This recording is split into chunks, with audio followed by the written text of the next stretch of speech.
Boy halts dad's wedding and reveals fiancé's dark secret. What happens next will shock you. The hall was silent, so silent that even the soft hum of the chandeliers felt loud.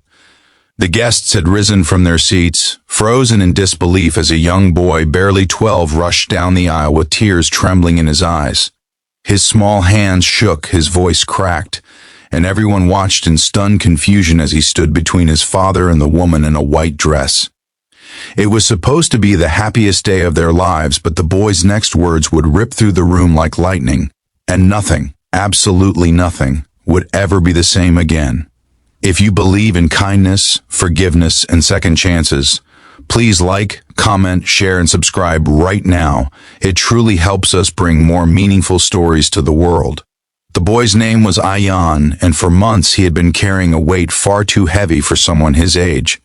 Ever since his father, Daniel, had gotten engaged to a woman named Serena, things had changed in their home. Daniel, a widower for nearly 5 years, had finally found the courage to move on, and to him, Serena seemed perfect, calm, elegant, gentle. She had slipped into their lives slowly, and with every visit, Daniel seemed a little happier, a little more hopeful. But for Ayan, something never felt right. Serena smiled too sweetly, acted too kindly, behaved too perfectly, like someone performing a role, and every time she caught Ayan watching her, her eyes would harden, just for a second, before softening again as though nothing had happened. Ayan tried to tell his father once. He tried to explain that something about her was wrong, but Daniel had been exhausted from work, overwhelmed from life, lonely for years. He had brushed it off gently, saying it was normal for children to struggle when a new figure entered the family. Ayan wanted to believe him. He wanted to be happy for him. He wanted to accept the idea that maybe Serena truly cared. But then, he discovered the journal. He found it by accident, tucked behind the couch, slipped from Serena's handbag.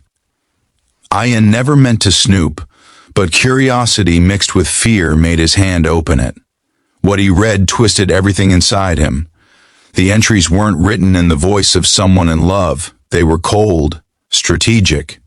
Serena spoke about marrying Daniel as a perfect opportunity and wrote about gaining access to everything he owned. She spoke as though Ayan were a problem to be managed and described techniques to win Daniel's full trust while isolating him from anyone who might question her intentions.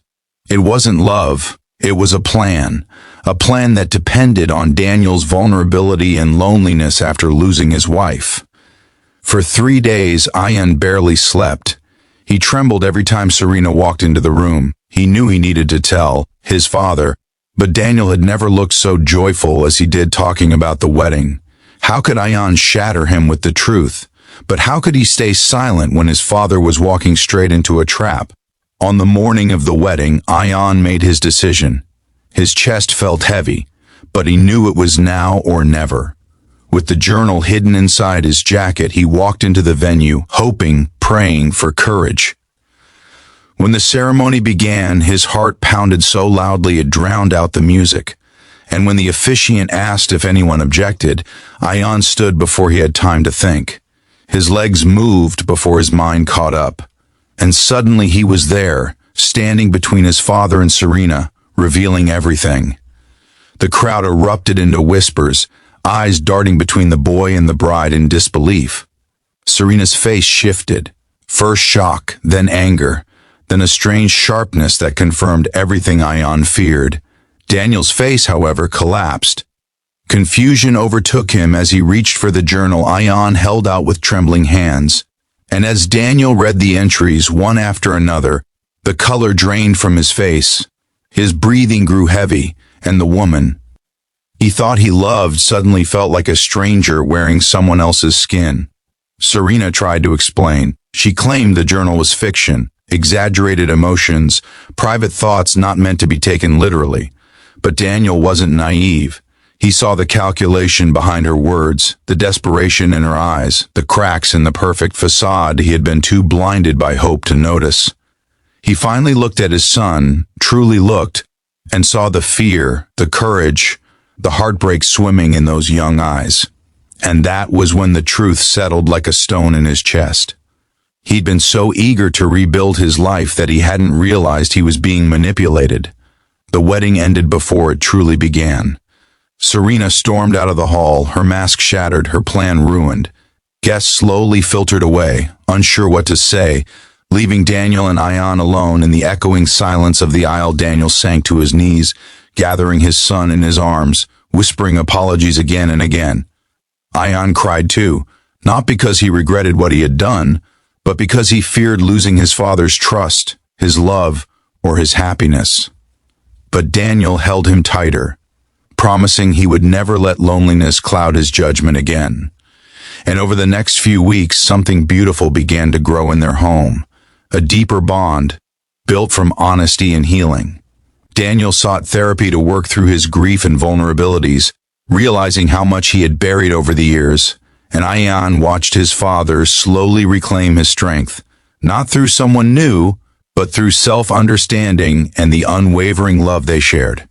Months later, on a quiet evening, Daniel placed a cup of hot chocolate in front of Ian and thanked him, not just for saving him from a painful future, but for teaching him what unconditional love looked like. And Ian realized something too. Sometimes the bravest thing someone can do is speak the truth, even when their voice shakes, especially when their voice shakes. If this story touched your heart even a little, please don't forget to like, comment, share, and subscribe. Your support helps us create more stories that inspire and connect us. Before you go, comment below, what would you have done if you were in Ian's place?